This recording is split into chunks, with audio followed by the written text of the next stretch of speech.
Hello, friends. Welcome to our channel BI and Data Science, brought to you by Syskriti. Today, we're continuing our awesome series, How to 10x Your Productivity Using AI. This is part 3, and our mentor, Shri Prakash Sir, will explain what is Agentic AI. In our previous episodes, we have learned about what is AI and some examples of AI solutions. If you are liking our efforts, please like our videos and subscribe and share with your friends to support our channel. In the coming episodes, we'll learn how to use 20 plus AI tools that can help you do things 10x faster. So watch the video till the end and subscribe to our channel and hit the bell notification so you don't miss any upcoming videos in this series. Agentic AI is a kind of model that is not only categorizing or giving you information, it's acting on that information. So it can do things like it can browse the web, it can book a ticket for you, it can book a seat in the restaurant, right? So it can make decisions, real-time, real-life decisions. And it takes those decisions using a lot of different tools, a planning method, following a standard operating procedure, and then it also follows a loop. Like it will come up with a decision and then it will evaluate, am I doing it right? And if it feels like, no, it's not right, it will go back and it will retry. So it's basically a loop over intelligent system. And then at the end of the day, it accomplishes a task end to end. That is when we call it agentic AI. So agentic AI.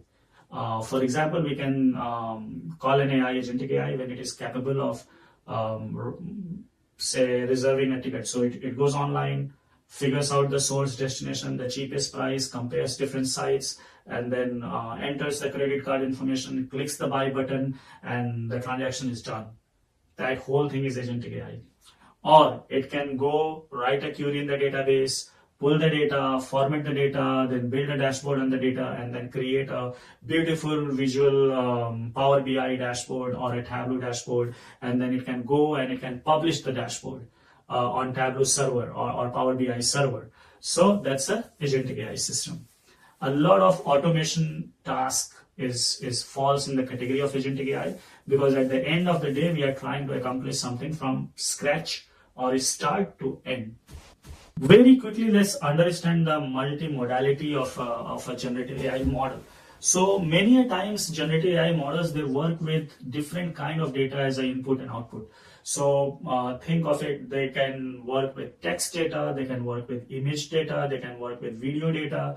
You can create a video by giving it a text command. You can create an image by giving a text command. So this is all called multimodal. And most of the AI models today are multimodal because they understand the information interchangeably. And how does it do that? Think in this way. Computer doesn't understand letter, picture, or number. For them, everything is same. What they understand is a string of zeros and ones. So text is converted into 0 and 1. Voice is converted into 0 and 1.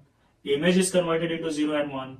And video is nothing but a combination of many different images packed in 1 second, combined with some kind of audio on top of it, right? So everything can be compiled into a vector of 0 ones. So that's how all the information at the end of the day is binary information. And based on the pattern matching and pattern learning, computers have become so intelligent so that in the brain they can translate one kind of information into other kind of information, just like a human.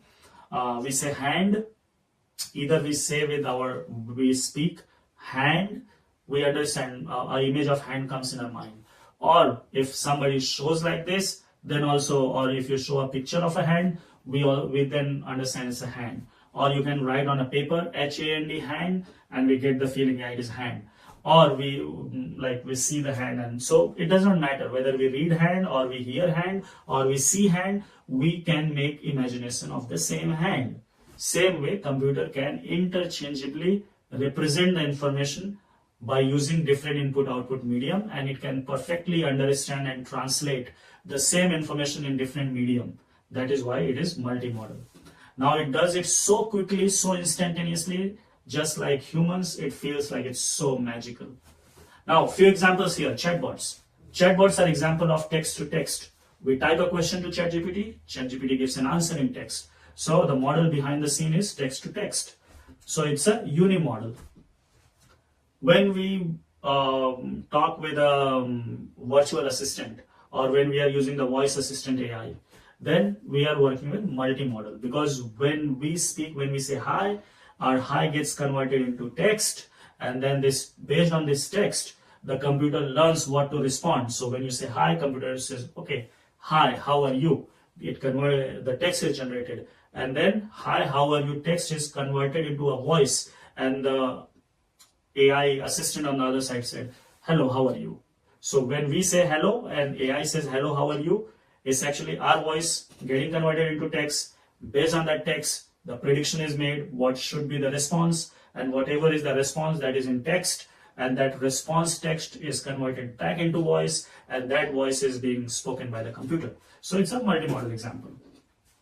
Other multimodal example can be, we can generate an image by describing text. Like we can say, hey, draw an image of a boy playing on a beach with a ball, and there is a tent behind him and a dog sleeping in the tent. Whatever you want to describe, AI will be able to create an image that has all these features in the image. So that's a text to image generation, which is again a multimodal. Now, text to video, similar thing. Rather than saying, I can just describe the motion as well. The boy is moving on the beach slowly away from the tent towards the water. The dog is following him, right? When you describe all these things, and computer generates a video, and in the video, it has all the features. The boy is moving away from the tent towards the water. Dog is following the boy, right? Then it's a text to video example. Now, you can also generate a video from an image. So you can give an image to computer, and you can say what? This is an image of a cat and dog. I want to see the dog is chasing the cat. Cat is running in curves, and after a minute, the dog grabs the cat, right? So you describe on the image, and it can animate the image. So it's a combination of image and text, but you can create videos using images, or a combination of image, text, or even you can transcribe, and the model will be able to understand what you are trying to say, and it will be able to create the content for you. Okay. Now, how do large language models, LLM, work?